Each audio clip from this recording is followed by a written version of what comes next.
Hey guys, sorry for the late upload. I know you guys might have wanted more stuff about week one, and I really wish I could have, and I'll try and do better next week. But I'm gonna just do a kind of a quick recap of what really was the theme of this week, this past Sunday. There was a whole lot of should've, would've, could've. When I say that, I mean a lot of teams should have won.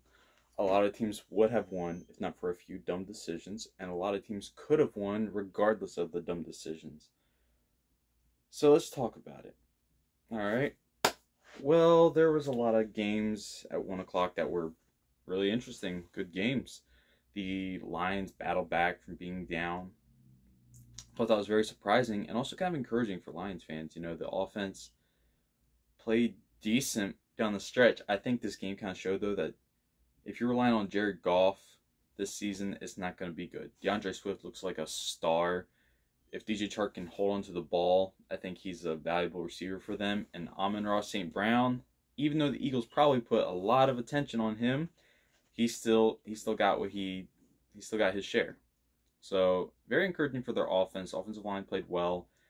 Just overall solid encouragement. The defensive lines really needs to be better, though.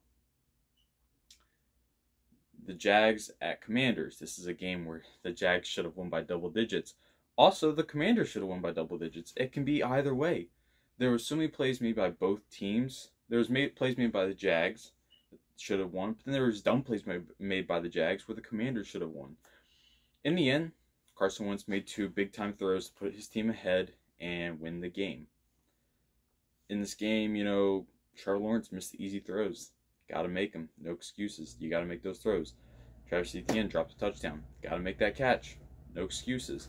But I think this shows how bad Urban Meyer was, because the Jaguars team looked actually competent with Doug Peterson as the coach. So that was encouraging for this week. For the Commanders, their offense, I mean, it looked fast. They got Curtis Samuel back, and I think he showed exactly why he was so important to that team.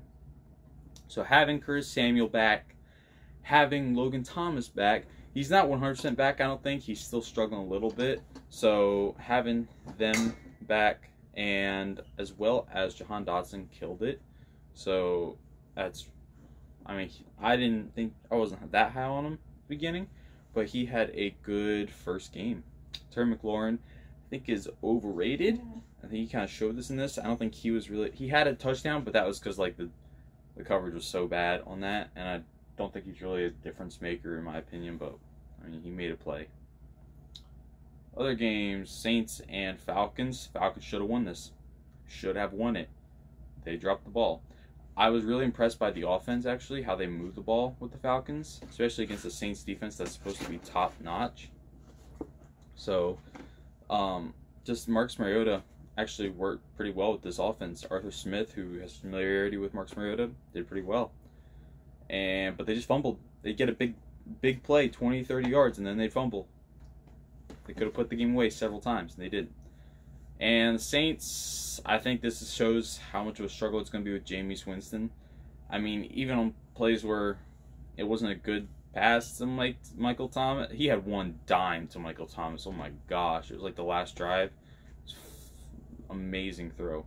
But besides that, I mean, I think this shows just how incapable Jameis Winston is of really leading the Saints to the playoffs this year.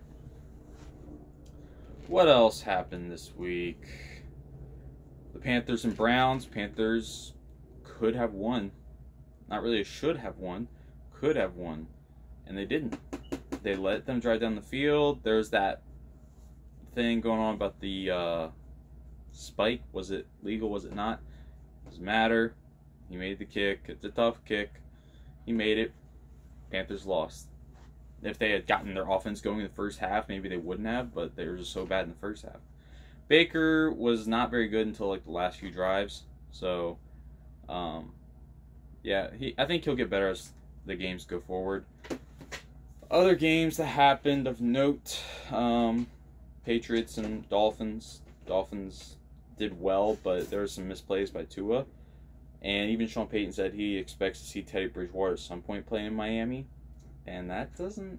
Coming from a former NFL head coach who was just in coaching last year and probably played against Tua, that's kind of bold. And he might be right. Teddy Bridgewater might get some playing time. The Chargers and Raiders. Raiders could have won this game. They got sacked. They just... Derek Carr had some bad interceptions. And they lost to the Chargers. Chargers look like a good team. I mean, there's nothing wrong with that, but there's a lot of should, would, could. This was a week. So many revenge games, so many close games, so many division games. The Bengals and Steelers, oh my gosh, forgot about the Bengals and Steelers. Jamar Chase is so good. I mean, can we just acknowledge that? I mean, game's on the line. It's I don't know, it's third or fourth down or whatever. Throw, snap, out route, Jamar Chase, touchdown. I mean, any other receiver, I don't know. Jamar Chase is, I think he's the best receiver in the league. I know Justin Jefferson went off. That's another game. Packers maybe could have been closer if he makes that pass to Christian Watson at the beginning. If Watson catches it and scores, maybe it's a different game. I don't think so. I still think the Vikings pull away because their offense is just so good. Also, Rams and Bills was disappointing. Still think the Rams will be better by the end of the season. But, yeah, Bengals and Steelers. I think when they play again, Bengals will win pretty handily. I'll say that much. Ravens and Jets. The Ravens won. Would it have been different with Zach Wilson? Maybe. I don't think they win the game, but I think it's closer. There's more playmaking ability with him. So there's a lot of shoulda, woulda, couldas in this week. A lot. The most disappointing game was probably the Buccaneers and the Cowboys. Terrible. And Dak's out for the next few weeks, so that was bad. Brady looks as good as always. I said he was going to come out looking like great, looking good, and he did. Also, Patrick Mahomes, I called it. I said he was going to light it up. He was going to start his MVP campaign, and he did against the Cardinals. He lit them up. He was good. So then Monday night, the Broncos and Seahawks. I don't want to say they should have won or they would have won, but they very, you know what? Screw it. They should have won. And I'm not talking about the last play coaching decision to kick the field goal. That's not where they should have won. You want to know how they should have won? Don't fumble at the goal line. Twice. Javonte Williams and were they both Javonte or was one of them? I don't know, but you can't do that. I mean, for years we've been saying, just give the ball to Marshawn. And they gave the ball to their Marshawn, and he fumbled. They did it twice. They could have won that game by double digits. The Seahawks, this is not indicative of what the Seahawks are going to be this year. I'm going to tell you right now. They came out there, they had a reason to play. They wanted to beat Russell. Geno Smith was doing well with the scripted plays in the first half. Second half, when he had to do stuff, he couldn't.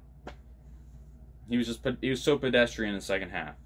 And the Broncos almost came back. Russell Wilson, he probably could have got that first down if he left me out there. They could have got the first down, got closer, kicked the field goal, won it. Yeah, la. Also, Brendan McManus has got to make that field goal. You're a kicker. You're one of the best kickers in the NFL. Make the field goal. I know it's a big one. I know it's a tough one. I know it's really a long field goal. That was the target goal. Make the kick. And he even said it. You know, he said that was the goal I put. I got to make that kick. And next time he will, if they ask it of him. So, I don't know if I'm missing any games besides that. But that was the big ones, I believe. Do I got them all? I think so. Oh, 49ers, Bears. Yeah, you see this one's weird. Because I think that this game, I forgot another one too. I think that this game, the 49ers, Bears, was such an how do I say that? You can't evaluate anything that happened in that game just because of how bad the weather was. It was hilarious. It was comical watching it. I'll say this, the offensive coordinator, Luke Getsy, for the Bears, props to him. He found a way to score 19 points in that game. Not a lot of teams can do that. I mean, as you can see, Kyle Shanahan couldn't. The 49ers fumbled. Trey Lance didn't do bad, but, I mean, you can't do much in that weather. Justin Fields even didn't look good. He had 2 touchdown passes. One of them, he just made a play and was awesome. Like, that's great. The other one was a schemed-up play, which, he made the throw. So, props to the Bears for winning. I love the energy that they get when they're, the Penguins slide on their stomach at the end. That's great. Let's see that kind of camaraderie. But that game, I don't think we can really take anything away from it right now. So, and then the Giants and Titans. Titans should have won at the end. They played a better game than the Giants. Saquon killed the Titans. I'm so glad Saquon's back. I got him on my fantasy team. I didn't start him, though, but Saquon looked good. And I think that Brian Dable is going to turn the Giants around. I don't know if Daniel Jones is the quarterback to do it, but I think that Dable is the coach, too. And they won because the Titans missed a last-second field goal. 45 yards. That's not very far. That was not a very long field goal. Brandon McManus would say, just give me that. But they missed it. Could have easily won. This was a week of shoulda, woulda, coulda. I don't remember this many close games that were determined by a few. Pretty much all games were determined by a few plays. But there was so much drama to all these games and they were all so close. So a lot of shoulda, woulda, coulda. Can't make mistakes in the NFL. They'll come back and bite you. So I'm gonna post a video after this one, probably about my predictions for week 2. So I didn't do too bad in week 1. Anyway, all right. See you guys later.